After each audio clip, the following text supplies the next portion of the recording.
This weekend, we're gearing up for the Brazilian Grand Prix, marking the final race of the triple header. With only 3 races left in the season and stable regulations for 2024, teams have laid out their plans for upgrades and testing. As another sprint weekend approaches, let's dive into what we can anticipate in terms of upgrades, particularly from McLaren, Aston Martin, Ferrari, and Mercedes. To kick things off, let's talk about McLaren, our usual starting point. The Mexican Grand Prix delivered another rollercoaster for the Woking-based team, with Lando Norris and Oscar Piastri reverse playing their respective roles. Lando's impressive pace after the restart showcased McLaren's potential, and I'm convinced that had he qualified better, he could have challenged Max Verstappen.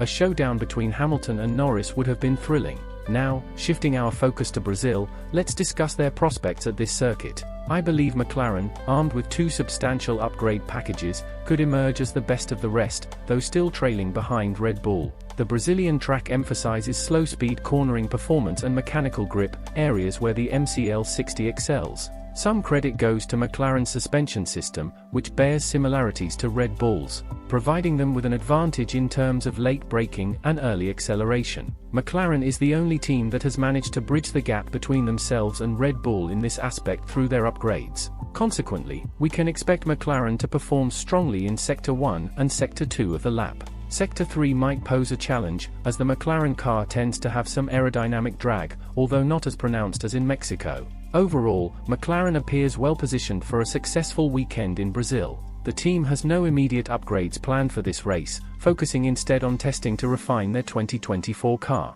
Now, let's turn our attention to Aston Martin, a team with upgrade plans for the Brazilian race weekend. I understand we've been discussing Aston Martin's upgrades at every race, but that's part of their strategy, and it's worth exploring. To be honest, these upgrades seem more like downgrades, as there hasn't been a noticeable performance improvement. They may be building towards 2024, but it's unclear. The Brazilian upgrades may very well be the postponed ones from the Mexican Grand Prix. Aston Martin has been experimenting with different specifications of parts, making minor modifications, yet they haven't witnessed a significant boost in performance. The AMR23 hasn't lived up to the initial hype it generated at the start of the season. It's doubtful whether either Alonso or Stroll would have scored points in Mexico.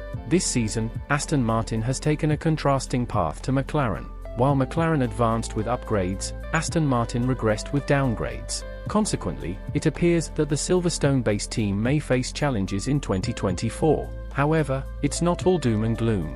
They could still make a comeback with a strong winter development phase and produce a competitive car. Nonetheless, the absence of strong performances in the latter part of the season, coupled with limited developments, might hinder their momentum going into the winter break. This could be a significant factor behind Aston Martin's subdued performance. Like many others, they've been conducting extensive experiments, perhaps even a bit too much. According to their reports, they've seen improvements in the wind tunnel, particularly around the side pods. Aston Martin has gradually moved away from their initial successful side pod design with each upgrade. Strangely, they haven't made substantial upgrades to the underfloor. Instead, they've consistently focused on modifications to the floor edges. If there are any upgrades, as Mike Crack has hinted, they are likely to target the underfloor. As for their prospects in Brazil, it's unlikely they will perform significantly better than they did in Mexico. However, if they can make improvements, it would provide a much-needed confidence boost to their drivers and the entire team. Moving on to Ferrari, they have become a challenging team to predict. In Mexico, we expected a neutral weekend, but they surprised us with a P3 and P4 finish. For the Brazil race weekend, Ferrari has no planned upgrades. Their most recent upgrade was a floor modification at Suzuka. Since then, Ferrari has been experimenting to determine the right development direction for 2024. In Brazil, we might see them adjust the car's floor ride height to assess its performance. The track layout in Brazil, with its medium-speed corners, resembles many other Formula One circuits. Teams must find the right balance in this area, especially given the Red Bull-style Ferrari set to debut next season. Ferrari has indicated that their side pods will likely resemble those of Red Bull. Additionally, Ferrari may focus on refining their design to create an undercut. Currently, they lack any form of undercut due to the placement of the side impact structure. As for the S-duct, Ferrari will probably continue experimenting with such innovations in 2024, given their consistent improvement in each race.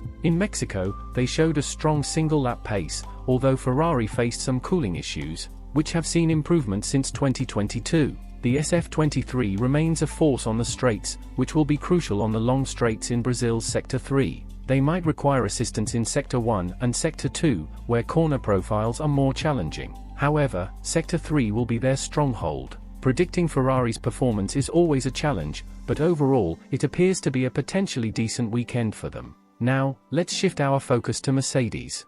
Firstly, let's discuss the W14.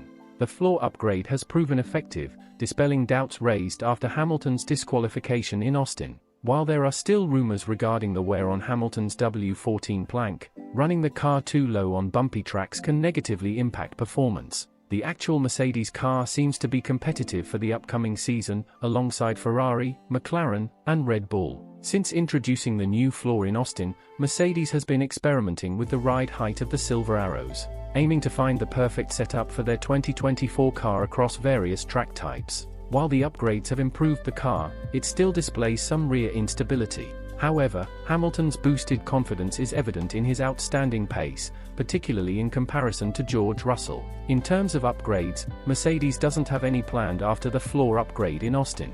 Looking ahead to the Brazil Grand Prix, I expect Mercedes to be Red Bull's closest rival. They secured a race win here with the W13 last season, and I anticipate a similar performance this weekend. However, surpassing Red Bull's speed might be a challenge, but Brazil is their best shot for a race win this season, as other upcoming tracks like Vegas and Abu Dhabi may not favor them. Before concluding, it's worth noting that all teams are expected to bring cooling modifications to Brazil, though not as drastic as in Mexico.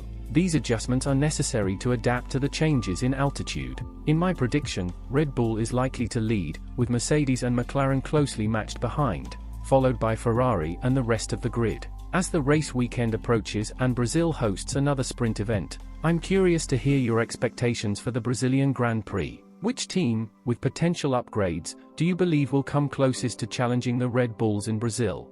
I'm eager to hear your thoughts and perspectives. Please share them in the comments section below.